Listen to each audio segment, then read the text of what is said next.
News here I ain't made in a week or so, not a long form one like this anyway. Just sitting here at the house on Friday afternoon, September 29th, getting ready to run an errand, and I get a breaking news update to my phone that there has been an arrest made in the killing of the legendary West Coast. Let me see if I can do this right. West Coast, West Side rapper Tupac Shakur, the legendary, the Hall of Fame, Rock and Roll Hall of Fame member himself, and the greatest rapper in history, in my personal opinion. My favorite, anyway. Tupac Shakur. An arrest has been made in Las Vegas today. There is going to be a press conference later today by the Las Vegas Police Department. I'm just going to jump straight into this. I'm not going to waste a lot of your time. Here is the story from the New York Times. This is a little bit more detailed, little bit more in depth than the CNN story that I referenced in my short form videos on TikTok and Instagram earlier. Let's take a dive into it. A man is charged with murder in the Tupac Shakur case. The man, former gang leader named Duane Keith Davis, has said the 4 shots that killed the rapper in 1996 came from the vehicle he was riding in. The man has spoken publicly. A man has spoken publicly for years about having witnessed the drive-by shooting of rapper Tupac Shakur from inside the car where the shots were fired. Was indicted on murder charge. Let me start over here. I did a terrible job at that. Says a man who has spoken publicly for years about having witnessed the drive-by shooting of the rapper Tupac Shakur from inside the car where the shots were fired was indicted on a murder charge in Las Vegas on Friday, more than 25 years after the killing became a defining tragedy in the history of hip hop. The man, Duane Keith Davis, aka Keffe D, has said in interviews and a memoir that he was in the passenger seat of the white Cadillac that pulled up near the vehicle holding Shakur on the night in 1996 after a Mike Tyson Bruce Seldon prize fight in Las Vegas. Shot 4 times, the 25-year-old rapper died at a hospital less than a week later. A grand jury in Clark County indicted Davis on 1 count of murder with use of a deadly weapon and with the intent to promote, further, or assist a criminal gang, a prosecutor said in court Friday. The prosecutor said Davis was in custody.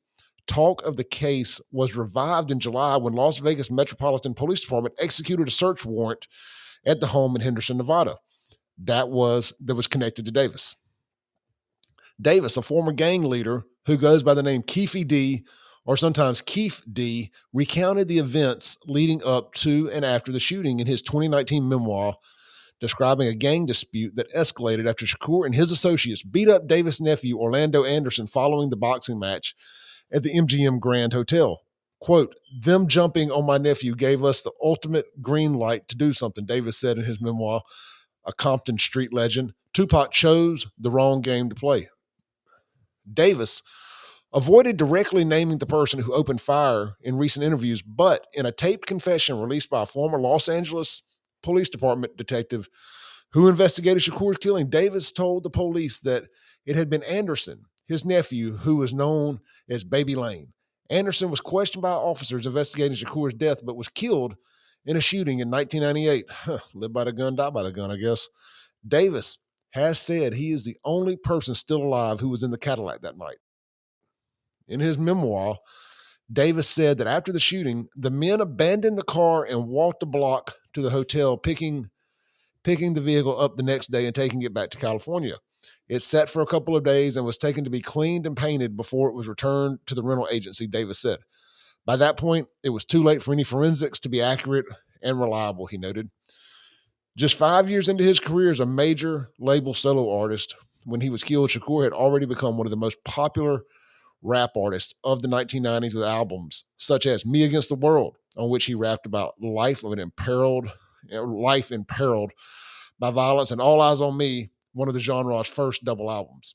Immediately after Shakur's death, there was a flurry of activity in the investigation. More than 20 people were arrested in connection with shootings that the police said were suspected to be gang-related attacks stemming from the rapper's killings. But as the years went on, without any charges, Shakur's death, combined with that of his rival, Notorious B.I.G., 6 months later, fueled conspiracy theories and accusations that the police had not worked hard enough to bring the young black artist killers to justice. The Las Vegas police have cited a lack of cooperation from people close to Shakur as a reason for the stalled investigation. The killings became the subject of books, podcasts, TV series, films, further elevating Shakur to a mythic role in hip hop. The investigation into the death of Notorious B.I.G. was revived by the LAPD in the mid 2000s, ultimately leading to a re-examination of the Shakur killing. Greg Kading, one of the detectives who had been involved in the inquiry, later wrote a book that detailed how investigators convinced Davis to cooperate with them by offering to proffer agreement, meaning that he could not be charged with a crime based on any incriminating statements he might make in those interviews. Quote, I sang because they promised I would not be prosecuted, Davis wrote in his memoir. On the night of the shooting, Shakur had been traveling in the passenger seat of a BMW driven by Marion Knight, a.k.a. Suge Knight, the rap mogul known as Suge, toward a post-fight after party at Club 662, a new venue backed by their record label, Death Row Records. Davis, a self-described member of the Crips, wrote in his memoir that he, Anderson, and others had armed themselves and waited in the nightclub parking lot, hoping to confront Shakur and Knight, who were associates with the Bloods, about the earlier violence. When the rapper failed to materialize, Davis said the group waiting for him left for its hotel, only to encounter Shakur and Knight talking to fans at a red light. As they sat in traffic, we slowly rolled past the long line of luxury cars they had in their caravan, looking into each one until we pulled up to the front vehicle and we found who we were seeking, Davis wrote. Davis said Shakur's crew had committed the ultimate disrespect when they kicked and beat down my nephew, an attack thought to be retribution for an earlier robbery of one of Shakur's friends. In his memoir, Davis described the strict code of the streets that its participants live, kill, and die by. Tupac and Biggie's deaths were direct results of that code violation and the explosive consequences when the powerful worlds of the streets, entertainment, and crooked-ass law enforcement collide, he wrote. Davis added that he had been considered a prime suspect in both murders and called writing about the events in his book therapeutic. Kading, the detective, who is not associated with the current investigation, said in an interview with TMZ around the time of the search warrant that Davis had been protected from being prosecuted for his conversations with the police from more than a decade ago, but that he views Davis' more recent statements about his role in the killing as fair game for prosecutors.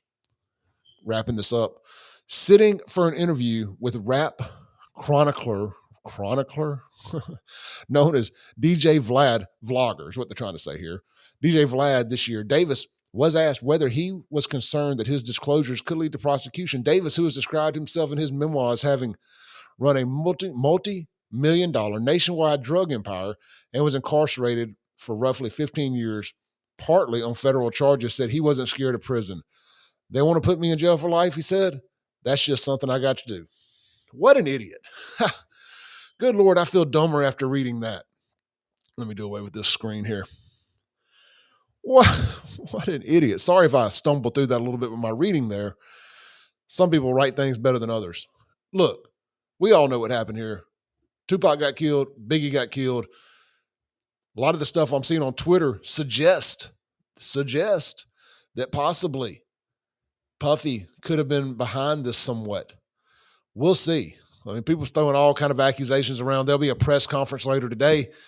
We'll get some more details. I don't know if we'll ever fully get to the bottom of it. Will this reopen the Biggie stuff? Will we find out who killed Biggie? Will there be an arrest there too? Could somebody famous like a Puffy, like a Suge Knight, could they be involved? We'll see. Suge spending life in prison for a killing a couple years ago.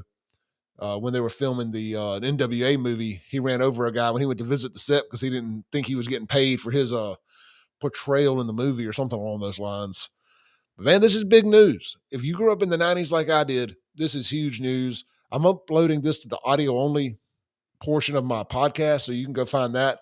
Just search my name, Clay Edwards Show, wherever you download podcasts or stream music. We'll update this throughout the weekend. Y'all stay safe, stay blessed, and go jam some Tupac this weekend. I'm about to go ride around right now, bump a little Hellraiser. I love that. Y'all stay safe. Peace.